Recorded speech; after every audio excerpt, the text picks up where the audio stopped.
हालिया पाक भारत जंग के बाद अब जो है वो फ़ज़ाई दिफाई अपने निज़ाम को मजबूत करने के लिए मुख्तलिफ टेक्नोलॉजीज़ भी हासिल कर रहा है। क्या लगता है आपको आने वाले टाइम में क्या भारत दोबारा पाकिस्तान पर हमलावर हो सकता है, कोई एडवेंचर कर सकता है दोबारा? देखिए जी, इस चीज का खतरा तो हमेशा रहेगा। उसकी वजह यह है कि जिन मसाइल की वजह से हम दो अच्छे हमसायों की तरह नहीं रह पाए, वो मसाइल तो बदस्तूर उसी तरह मौजूद है। मसला है कश्मीर, इंडस वाटर का मसला, और भारत पाकिस्तान की सरजमीन पे टेररिज्म। जब तक भारत इन तीनों मसाइल को हल की तरफ नहीं लेके जाता, वो जो है जब भी उसको मौका मिलेगा वो पाकिस्तान पे जंग मुसल्लत करेगा। और ख़ास तौर पे जो इस वक्त वहाँ पे इंतहा पसंद क़यादत है, उनसे आप किसी खैर की उम्मीद ना रखें। यही वजह है कि हमारी तीनों मुसल्लह अफ़वाज जो हैं वो हमा वक्त तैयार रहती हैं कि अगर कभी भारत ने दोबारा ऐसा कोई मिस एडवेंचर किया तो वो पहले की तरह इंशाअल्लाह आप लोगों की दुआओं से उनको जो है मुंह तोड़ जवाब दिया जाएगा। अच्छा मलिक साहब, ये फरमाइएगा कि J-35 जो लड़ाका तैयारे हैं, ये पाकिस्तान का आप क्या समझते हैं कि इनकी शमूलियत के बाद पाकिस्तान का जो फिजाई दिफा है उसको आप किस नज़र से देखते हैं? जी यकीनन वो तो 5th जनरेशन स्टेल्थ एयरक्राफ्ट है, और वो इस खिते में जो एयर सुपरियॉरिटी या एयर पावर का बिल्कुल एक नया चैप्टर खुल जाएगा उससे। लेकिन मैं आपको यकीन दिलाऊं कि उससे कतई नजर हमारी जो अपनी कैपेबिलिटी है मौजूदा इन्वेंट्री के साथ, और वो जो हम JF-17 थंडर का हर नया ब्लॉक जो बनता है वो हम मुस्तकबिल की जो सलाहियत है दुश्मन की उसको जहन में रख के उसके अंदर एवियोनिक्स और दूसरे वेपन सिस्टम हम उसमें ऐड करते जा रहे हैं।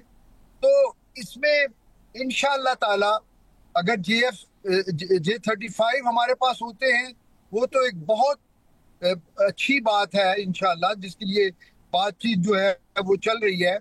लेकिन उनके आने तक, उनकी गैर मौजूदगी में भी पाकिस्तान का जो फिजाई दिफा है वो अल्हम्दुलिल्लाह बड़ा मजबूत है, और इंशाअल्लाह हम कौम की तवक्कुआत पे हमेशा बिल्कुल इजाज़ साहब, पाकिस्तान का फ़ज़ाई दिफा जो है वो बहुत मजबूत है। अगर हम मई 2025 की बात करें वो तो तमाम तर लोगों ने देख ही लिया है, लेकिन क्या लगता है आपको पाकिस्तान एयरफोर्स को भारतीय फ़ज़ाइया पर एज जो मिला है हालिया पाक भारत जंग में, आप क्या लगता है किन वजह से और कौन से पॉइंट्स है ऐसे, या कौन सी हमारी जो एयरफोर्स थी उनकी काबिलियत जो है वो सबने देखी है, तो क्या लगता है किस बुनियाद पर एज मिला पाकिस्तान को? जी देखिए, इस दफा इस जंग में जो है ये पूरा एक मल्टी डोमेन ऑपरेशन ये इस खिते में पहली दफा हुआ है।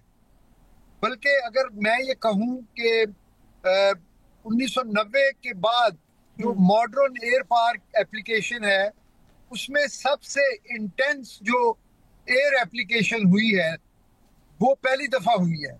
इससे पहले जितनी भी जंगों में या जितने भी एयर कॉम्बैट्स हमने देखी वो बड़े यकतरफा किस्म के कॉन्टेस्ट थे, जिसमें अमेरिकन फोर्सेस जो हैं वो दुनिया के बेहतरीन इक्विपमेंट के साथ और अपने बहुत सारे कोलिशन पार्टनर्स के साथ मिलके अपने से कहीं कमजोर मुल्कों के खिलाफ, जिनकी फिजाइया या तो थी नहीं और अगर थी तो वो बिल्कुल मिसमैच थी। इराक को देख लें, अफगानिस्तान को देख लें, शाम को देख लें, लीबिया को देख लें। तो ये तो पहली बार हुआ कि दो बड़ी एयर फोर्सेस आपस में लड़ी। लेकिन पाकिस्तान की तरबियत बेहतर थी, पाकिस्तान की जो स्किल्स थी वो बेहतर थी, और उन सब से बढ़ के ये कि जज्बा ईमानी जो है पूरी कौम की दुआएं हमारे साथ थी, तो अल्लाह ताला ने हमें कामयाबी दी। अच्छा मलिक साहब, ये फरमाइएगा कि क्या आप नहीं समझते कि पाकिस्तान और चीन ने मिल के ऐसी स्ट्रेटजी इख्तियार की कि जिसने पूरी वेस्ट की टेक्नोलॉजी को उड़ा के रख दी है? देखिए जी, मैं इस पे एक बात अर्ज करूं, स्ट्रेटजी बनाना हमारा अपना काम था और उसमें चीन का कोई रोल नहीं है। चीन ने हमारी जरूरियात के मुताबिक हमारी जो हमने उनको अपनी रिक्वायरमेंट दी वो उसके मुताबिक उन्होंने हमें इक्विपमेंट फराहम किया।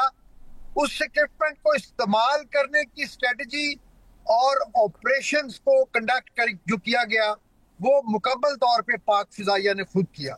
तो मेरे ख्याल में हमें इक्विपमेंट को बड़ी महारत से हमारी पाक फजाइया ने इस्तेमाल और हालिया पाक भारत जंग में दुश्मन को शिकस्त का सामना करना पड़ा, जो ना सिर्फ पाकिस्तान बल्कि पूरी दुनिया ने देखा और पूरी दुनिया ने पाकिस्तान के इस जज्बे की तारीफ भी की। 1965 की जंग के बाद आज 7 सितंबर के मौके पर आज हम अपना ये पूरा सेगमेंट उन शहदा को डेडिकेट करते हैं जिन्होंने पाकिस्तान का सर फख्र से बुलंद किया, पाकिस्तान को हर फोरम पर पाकिस्तान के जज्बे को बुलंद किया। क्या लगता है आपको आने वाले टाइम में क्या भारत दोबारा पाकिस्तान पर हमलावर हो सकता है, कोई एडवेंचर कर सकता है दोबारा?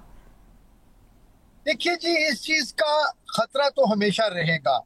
उसकी वजह यह है कि जिन मसाइल की वजह से हम दो अच्छे हमसायों की तरह नहीं रह पाए वो मसाइल तो बदस्तूर उसी तरह मौजूद है। मसला है कश्मीर, इंडस वाटर का मसला और भारत पाकिस्तान की सरजमीन पे टेररिज्म। जब तक भारत इन तीनों मसाइल को हल की तरफ नहीं लेके जाता वो जो है जब भी उसको मौका मिलेगा वो पाकिस्तान पे जंग मुसल्लत करेगा। और ख़ास तौर पे जो इस वक्त वहाँ पे इंतहा पसंद क़यादत है उनसे आप किसी खैर की उम्मीद ना रखें। यही वजह है कि हमारी तीनों मुसल्लह अफ़वाज जो हैं वो हमा वक्त तैयार रहती हैं कि अगर कभी भारत ने दोबारा ऐसा कोई मिस एडवेंचर किया तो पहले की तरह इंशाअल्लाह आप लोगों की दुआओं से उनको जो है मुंह तोड़ जवाब दिया जाएगा। अच्छा मलिक साहब, ये फरमाइएगा कि J-35 जो लड़ाका तैयारे हैं ये पाकिस्तान का आप क्या समझते हैं कि इनकी शमूलियत के बाद पाकिस्तान का जो फिजाई दिफा है उसको आप किस नज़र से देखते हैं? जी यकीनन वो तो 5th जनरेशन स्टेल्थ एयरक्राफ्ट है और वो इस खिते में जो एयर सुपरियॉरिटी या एयर पावर का बिल्कुल एक नया चैप्टर खुल जाएगा उससे।